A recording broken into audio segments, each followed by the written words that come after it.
Bonjour à tous. Elle a symbolisé l'espoir pour des milliers de conducteurs dans les années de reconstruction de l'après-guerre. Elle a été la voiture de Madame dans les années 60, la voiture des chocs pétroliers dans les années 70, la voiture un peu snob des années 80 et en tout cas celle qui incarne le mieux l'esprit d'aventure des années 90. Au moment où l'on arrête la chaîne de construction de la fameuse 2 chevaux, il nous a semblé bon à Aventure Voyage de vous proposer un reportage complet sur le premier raid des baroudeurs.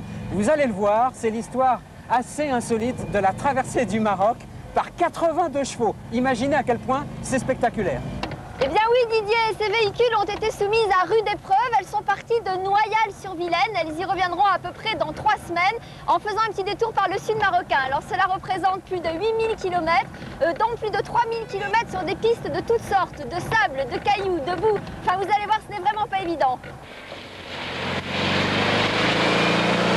Pour se sortir de toutes ces situations aussi imprévisibles que compliquées, un seul véhicule pouvait le faire, la fameuse et très populaire 2 chevaux, qui, vous allez le voir au travers des images qu'on va vous montrer, pourrait en remontrer à beaucoup de 4x4 d'aujourd'hui. À leur volant, 160 pilotes, non pas des professionnels, mais des amateurs avec le sens noble qui s'y attachent.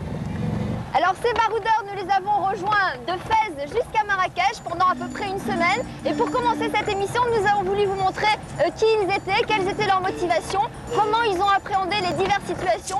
Voici notre carnet d'expédition.